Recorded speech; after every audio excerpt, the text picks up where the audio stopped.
Hi, everybody.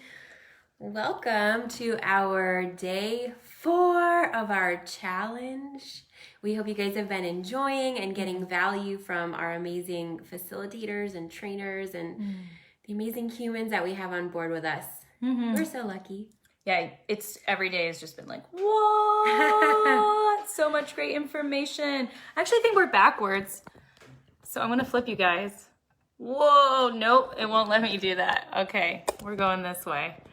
Hi, Scott, my brother's on.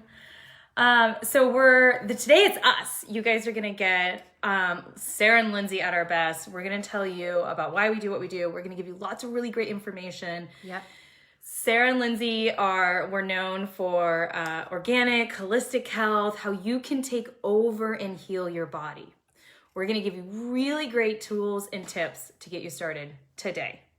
Yes, we are. I think each of us are going to tell you guys a little bit about our healing stories because I know that most people experience some form or another of pain, whether it's physical, mental, emotional, all the things. And I feel like when we tell our stories, we're able to better connect with other people, and we're all in this together. We're all in this together. And if you're not personally suffering, you probably know somebody that's suffering, or, there's just ways that even if you're like the best right now, there's probably some tools and information that we might give that might help you to get even better. Yeah. What has brought Lindsey and I together is this like mutual song that we're singing in our soul, where we want to serve and we want to help other people heal. How I do it and how she does it is very similar, but just for different reasons. And she is more of encompassing the mental and emotional, whereas I'm more of physical. I just love throwing her the ball. I just like stopping nutrition to see if she's gonna fill it in. It's so much fun. Yeah. And she has her background in nutrition. I have my background in nutrition. I went to school for it. She went to school for it. And collectively, we have 25 years experience in healing, studying, practicing, and helping other people to use holistic health. If you guys don't know what holistic health is, it's the all-encompassing way of living. So it takes physical, emotional, mental, spiritual, environmental, relational, all the different aspects of being, bringing those together and making your life the best that you can make it. Mm-hmm. We have a program that's called the Solar System of You, and it is the 8-point star, which if you guys have studied this, it's all just works out together. Mm-hmm. And to us, there's 8 points in how you heal. And eventually anybody on here can give us their email if you want. We'll send it to you for free. It's a program that we've created to help you on track. So my personal story is that I grew up really sick, and doctors couldn't really pinpoint what was going on. I got all sorts of things from chronic fatigue syndrome, fibromyalgia, chronic inflammation, chronic headaches, bloating, depression, anxiety. Like, these things were all symptoms of what was going on. And I felt like I was a victim of my body. And no matter what I did, whether it's acupuncture, cupping, or anti-inflammatories, like aspirin or whatever I would do, it wasn't working. And doctors by the time I was 17 was just like, well, you have fibromyalgia, you're probably just disabled and there's nothing really you can do about it. And I kind of took that and owned that label. I'm disabled and I have all these reasons why. And they were legitimate. I was suffering. I remember being in my own vomit in so much pain, I couldn't even yell out for help. There's just these periods in my life where I felt like my body hated me. It was just attacking me, and I couldn't understand why. And the way that I understood your like genetics and DNA and what was there was just, that's the way it is, and there's nothing that you can do about it. And unfortunately, on both sides of my family, but especially on my mother's side, there's a lot with inflammation or things happening in the body, so we are more predisposed. Somewhere around 21, I gained weight. And as vain as it is, I finally looked into my diet because this just wasn't something that was in my mind. I didn't realize how much food was important. Fuel is, that's what your food is. And as I started switching my diet, I noticed that all of these things started to go away. Slowly, I had more energy. Slowly, the inflammation started to go away. And that's why I do what I do now. I fell off the rabbit hole. I plunged into this, and that's why I'm here to try to help you. And that's my why. That's a powerful story. I've heard it a lot, but I learn new things from you every time. Sara has transformed amazingly, and I admire the shenanigans out of her for where she came from and where she is today. You are very inspirational. I love you. Likewise, I do. So, and I'll go into a little bit of my story. Mine is more emotional. There's a lot of anxiety and depression. There's even suicide in my family. My grandfather committed suicide when I think I was 21 years old, and he had his PhD in psychology.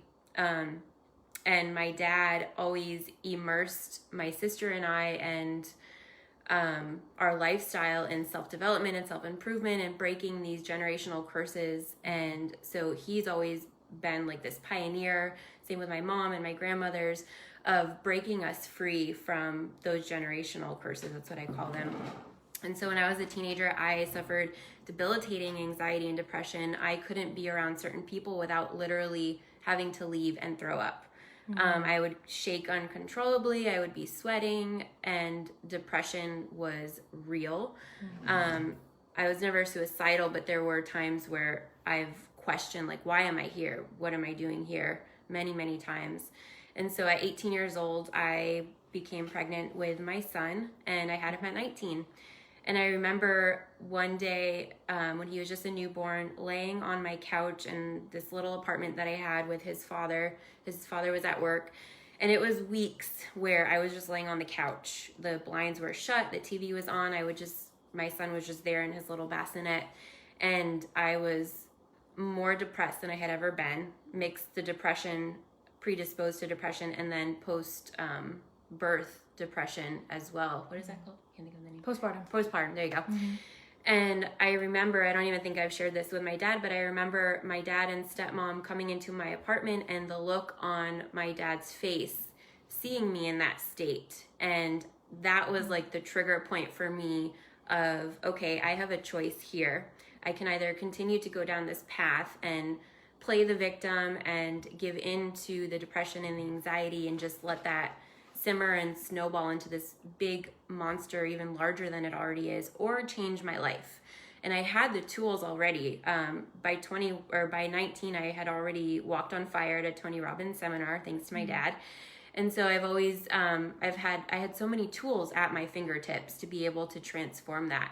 And so I've brought myself out of depression and anxiety many times. And today I experience, situational depression or every once in a while anxiety, but it is nowhere near what it was. And I worked so hard to make sure that I'm not passing that on to my children. It ends with us. It ends with you. Cycle breakers. Yes. If you've already listened to the other one, cycle breaker. Yeah. Cycle breakers. So that's pretty much the gist of my story. Sara and I are going to give you guys some tips of the things that we used ourselves to get ourselves out of the suffering and the pain and the struggle and where we are today, like how we got here. Empowerment. What the point of telling our story is just, we just want you guys really understand and hone in on how it doesn't matter where you are. It doesn't matter what you're doing.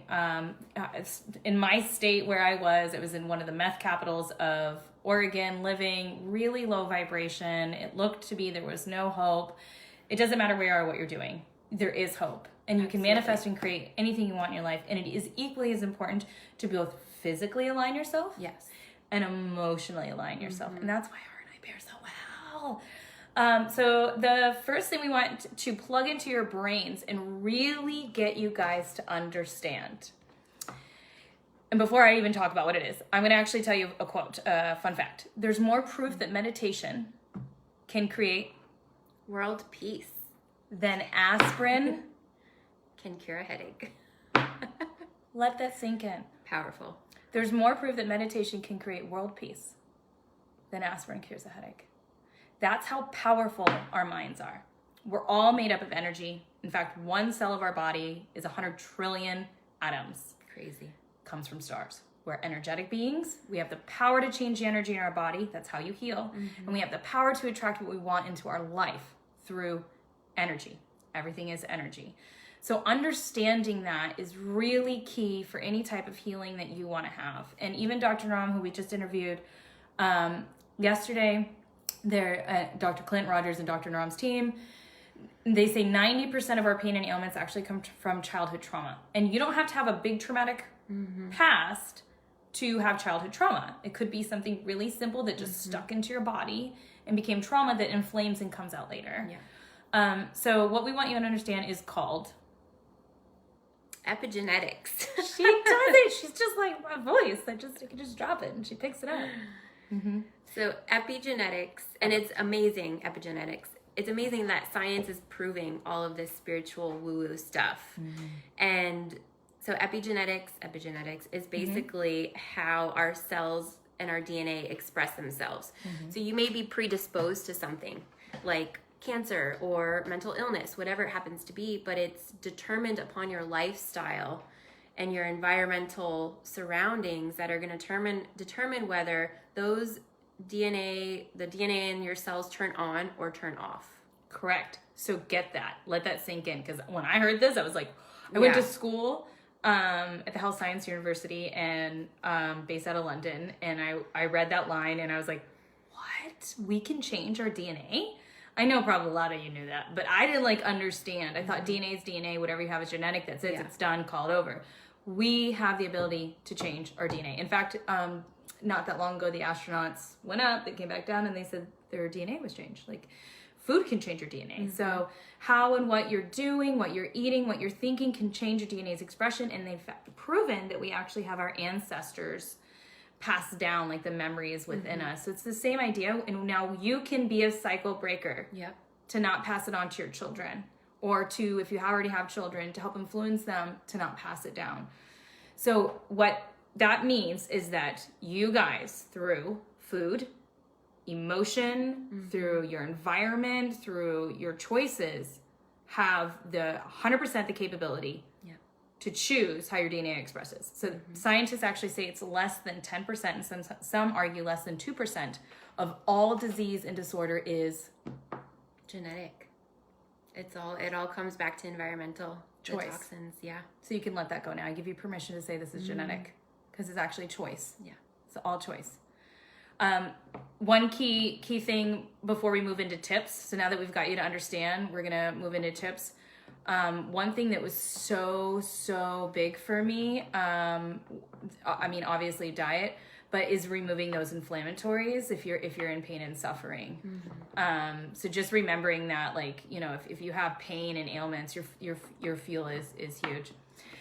Before I hop all the way over to number 4, which I just did, the number one most important thing that Lindsay and I want to give to you guys for tips actually goes in sync. So she has 5 and I have 5 from the physical and emotional. And our number 1 is meditation. Tapping into your brain power and being present in your body. I think Sarah and I both do this a little differently, and you can find what works for you. You can meditate for 30 seconds. It's just getting present in your body and feeling into your body, and where we hold trauma, we store trauma in our body, and that shows up later in life as physical ailments if it's not dealt with. So tapping into that is so pertinent and important. It's like a superpower that we have. We are taught and led to believe that we are not powerful creators, when in fact we are very powerful creators. And so meditation is a way to tap in and tune into your body. I love using meditation apps. I forgot what it's called. I'll post it later. But I love doing Calm?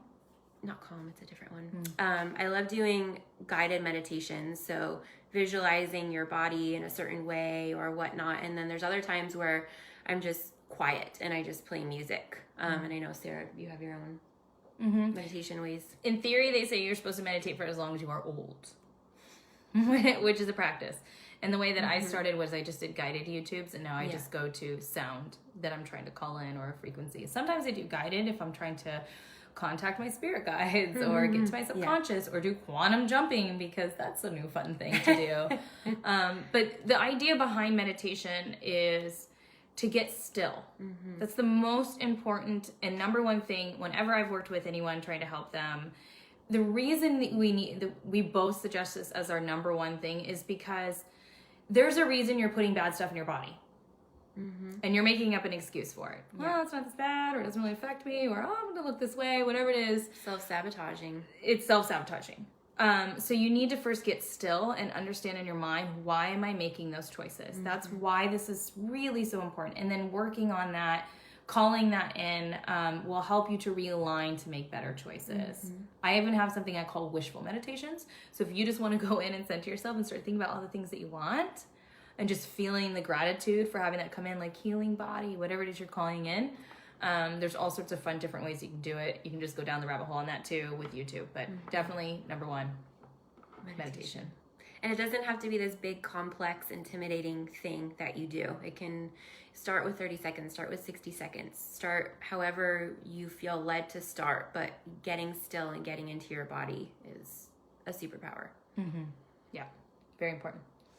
And we're just going to go down the line. I think what we'll do is I'm going to do my top 4 other tips and just keep you on physical so you don't get confused. And then we'll let her do her more emotional side and how to work from that. So number 2 is go organic. I know you guys have heard us if you've listened to us, and we talk about this a lot. As much as you can go organic, they've proven that pesticides are wreaking havoc on our gut. Yeah. And science has also shown that our gut is creating our mental state. How you're feeling, what's going on, ailments, things like that. It's in the gut. It's our third brain. So pesticides are really important to get out. It's not just hoke. Things like strawberries are 5 times more contaminated than normal. They've done studies on urine from those people who have not eaten, that don't eat organic, and those who do. And those who had organic had a really high rate of pesticides in their urine. That's how much it's coming into your body. And I know cost-wise, people tell me that the number one thing with eating healthy or going organic or whatever, that there's a cost to it. And I have lots of tips and tools for that. And like one thing is eat more vegetarian meals. Take out meat, eat beans, eat some of those other things that cost like 1/10 of it, which are way healthier for you and actually help your DNA, your little epigenetics go really happy into good healing things anyway. So cutting out some of the meats or eating things that are in season will help you to afford that. Number 3. Can I add something real fast? Yeah. You're either paying for it later or you're paying for it now. Yeah. So if you're cutting corners now, that shows up later as disease and illness that you can prevent by paying a little more now. It's an investment in yourself, and you're worthy of that and deserve that. I see it's like swiping a credit card. Yeah. You're eating bad right now. I don't care how good you feel. Eventually, that credit is going to add up, and you're going to be in debt. You're going to feel it. Your body's just a filter system, and eventually that filter system just says, boop, I'm done. And you're like, wow, I'm sick. Why do I have cancer? Well, out of nowhere, it seems like. You've been choosing some choices. Yeah, exactly. Doctor's appointments, these things are expensive. When you're not thriving or working very well, that trades off for the money you're spending in your food. Food is information. Every bite that you eat tells your body what to do, whether it's to heal or to hinder. Food is information. Remember that. Like if you're like a car and you're putting fuel in your body, you better have it damn good fuel. The next one, so say you've already done this, you're getting some meditation things in, you're getting your mindset, you're calling in some organic, nutritious food, and you want to move to like the next level. I want you to remove inflammatories. And the first time somebody said this to me, which was Liv, I wanted to shut the door in her face. She said she didn't do sugar, dairy, or gluten. I was like, oh girl, I'm leaving. I don't know, what does that even mean? Is that like another language? And I did a Reiki session that lasted an hour. I'm going woo-hooey on you guys. And at the end of it, it said gluten. And I'm telling you single-handed, this made the number one difference in my life was removing gluten. The inflammation almost completely went away. It took about 30 to 60 days, and I still can't get like a teaspoon of soy sauce in my diet. So people are like, oh, I don't eat that much gluten. I'm telling you, even a teaspoon in my diet, and the inflammation comes back. Now, I know people like Dr. Naram can actually help move energy and heal you for a long term, and then you can maybe have some of these slowly in your diet eventually. In theory, there's an idea to that. If you do lots of deep work, I can't. It's not there. So sugar, dairy, gluten. Dairy, if you have any type of headaches or bloating or whatever, or bumps on your arms, she still does gluten. Not as much, but yes, I do. I'm guilty. So if you guys have the bumps on your arm, anybody have bumps on their arm? Or used to have bumps? Yeah, I do. That goes away. when you quit gluten. So there's a lot of things that will help when you remove the inflammatory. The next, say you're getting that done, you've got all these things happening, I want you to do a cleanse. And there's 2 different kinds of cleanses that I did. I did Scram and Parasmart. And that just like reset my system. So you can pick your cleanse, what vibrates high with you. You're getting this new stuff in. I want you to get all the icky other stuff out. Actually, Dr. Morell, got it up on my fridge, has this amazing cleanse that I did. Ancienthealing.com. You can look at what some of the things he offers. Get your body filtered out if you're putting all the new back in. And my last tip for rebooting your body, that's 5 tips, is to get some really good probiotics. And you're getting all that bad stuff out. You want to get your gut balance back up. So do those 5 steps. Meditation. I want you to go organic. I want you to remove the inflammatories out of your diet. And then I want you to do a cleanse, and I want you to do some probiotics. Sarah's 5. Very good. And the probiotics, just speaking from experience, that can be like a trial and error to figure out which probiotic works best for your body, and looking for a very quality one. So if you guys need any referrals or references to brands, we can send that to you. Yeah, I've tried quite a few. Yeah. Okay, so jumping into the emotional aspect of things, and I always tie in energy into that as well. Everything we're talking about has to do with energy. Even the food that we eat, if we're eating alive food or dead food, you're putting that energy into your body.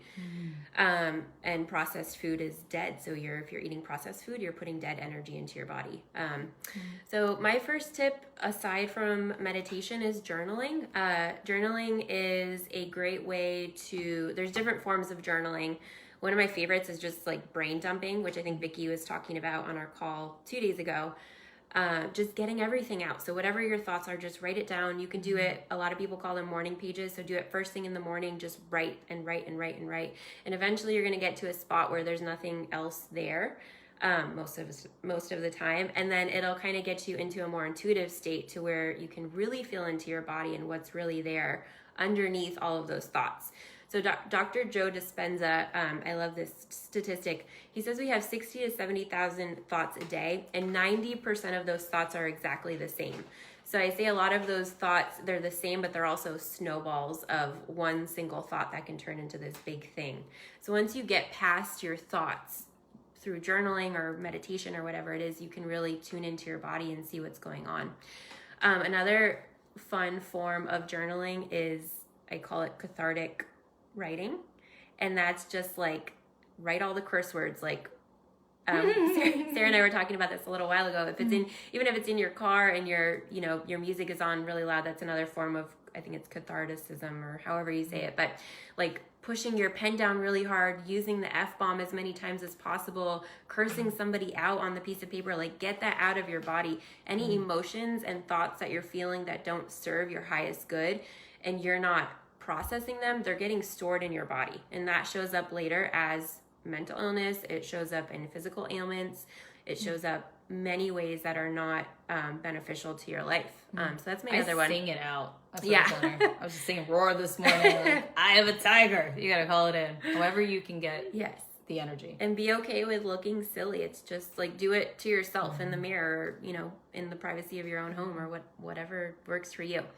My next one is moving your body. I love high intensity workout. I'm a very mellow, earth grounded person. So I love HIIT workout because it gets my blood flowing, it gets my energy going. And if I'm not feeling good, if I'm feeling depressed or anxious or whatever it happens to be, working out literally changes my physiology and the energy and the emotions that I'm feeling within minutes. So I love that. So find the moving your body that you love and that works for you. There's sometimes where my body will say, okay, let's do something softer today, like yoga. So listen to your body. I'm all about tuning into your body and what you're feeling. So these are just different things that can help you do that. And then ecstatic dance. It's so much fun. We've done it in groups many times. There's a huge community here in Austin, but just put on music and just dance. Like, don't care how you look or what movement your body is doing. Just get it out and you'll be surprised how that shows up. My next one is energy work. This can show up in many ways. It can just be going to a therapist. It can be going to a specific energy worker. There's lots of different modalities like NLP, EFT, which is tapping, where you like tap on different meridian points of your body. And you can actually learn this for free on YouTube. So just however you can assist yourself in getting out stuck energy will benefit you. So those are just some of, I love EFT tapping, hypnotherapy, but finding someone that you can either talk to who specializes in that or learning it yourself at home. There's a bajillion different ways. She had me start doing it on the as you fall asleep, and it builds momentum. Like whatever you're thinking about as you fall asleep will build momentum throughout the night, and then when you wake up. So it was like wishful hypnotherapy. There was a process to it, but as you're falling asleep, what are you saying to yourself? What are your thoughts? I want you to set the intention. Oprah says it's one of the most powerful things you can do is set the intention. So with your energy and like moving things and energy work, set your intention. I'm going to have a great day. So as you're falling asleep tonight, I want you to set the intention for what you're calling in for the next morning. And when in that mode, when you are falling asleep, that's your mind's most influential time. So you have the ability to influence your mind and your physiology and your energy field more than any other time of the day of when you're going to sleep. And then my last one is build emotional intelligence. And this is sometimes easier said than done, but it's just checking yourself. Like, what are you thinking? What are you feeling? Be willing to be wrong.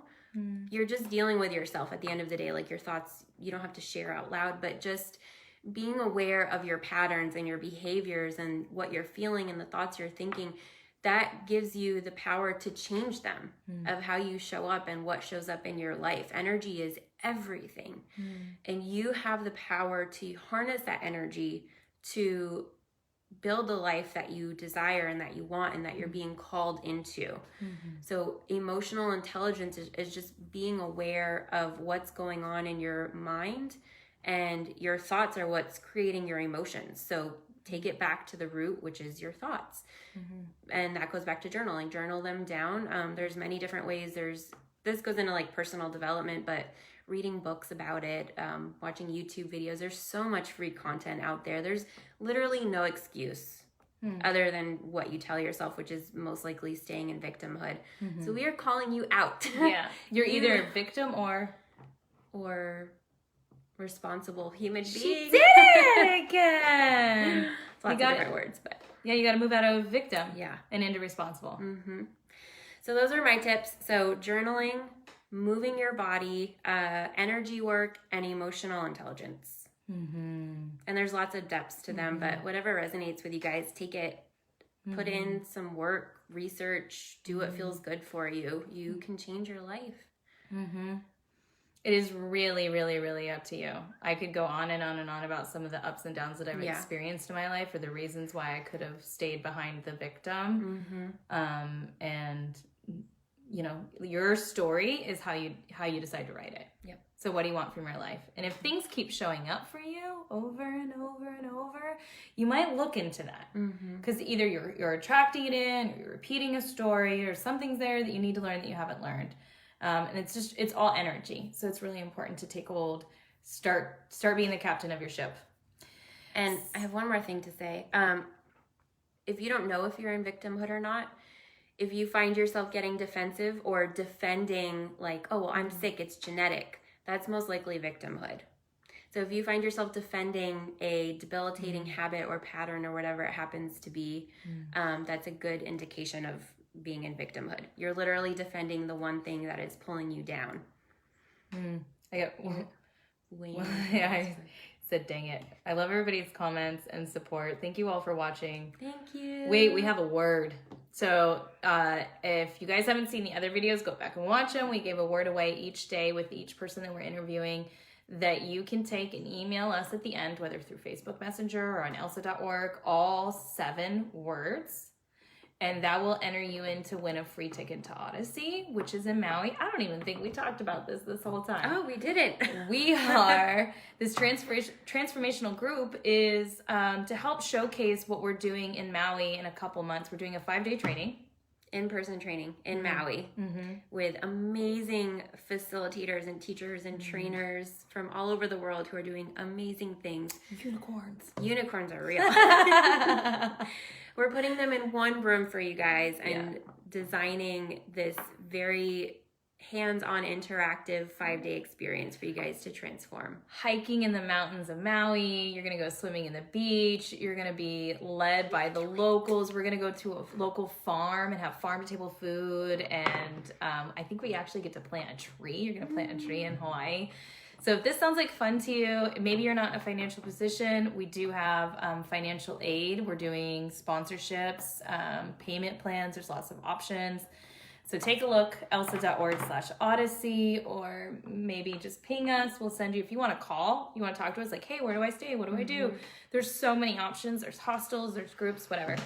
So the word, if you're interested in winning a ticket, is activate. That's one of my favorite words. Activate your DNA. Activate your life. Thank you so much, you guys, for watching and spending this time with us. We love you all, and maybe spread this word to somebody else who might need it. Thanks, guys. We'll see you tomorrow.